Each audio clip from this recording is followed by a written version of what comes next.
Hello বন্ধুরা, তো বলো তো এটা কি খাবার? তোমরা দেখি বলতে পারো কি না। দেখেছো, বাটি গামলা ভরে ভরে করেছে আমার মা। প্রতি বছরই করে এই আমাবতীর দিনে। ঠিক আছে, এগুলোকে বলে হলো তিল ফলসি। তিল আর চাল গুঁড়ো করে বেটে তারপরে বানাতে হয় এই তিল ফলসি। ভেতরে আম দেওয়া হয়, কাঁচা আম। আমরা যখন হয় গাছে তখনই সেগুলোকে ফলসি বানিয়ে রাখা হয় শুকিয়ে। আর এর মধ্যে তারপরে দেওয়া হয় দুধ, চিনি, তারপরে কিশমিশ, কাজু সব কিছু দিয়ে এই তিল ফলসি বানানো হয়। তো আমার তো খুব ভালো লাগে। পিঠে দিয়ে খেতে আরও বেশি টেস্টি হয়, সাজের পিঠে করে গরম গরম।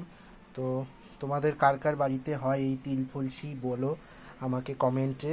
আর এই যে দেখো তিল ফলসি কি গাঢ়, আর এর যে টেস্ট খুব ভালো লাগে। আমার তো ভীষণই ভালো লাগে তিল ফলসি খেতে। তো কার কার ভালো লাগে তিল ফলসি খেতে কমেন্টে অবশ্যই জানিও। আর কার কার বাড়িতে হয়েছে সেটাও বলো।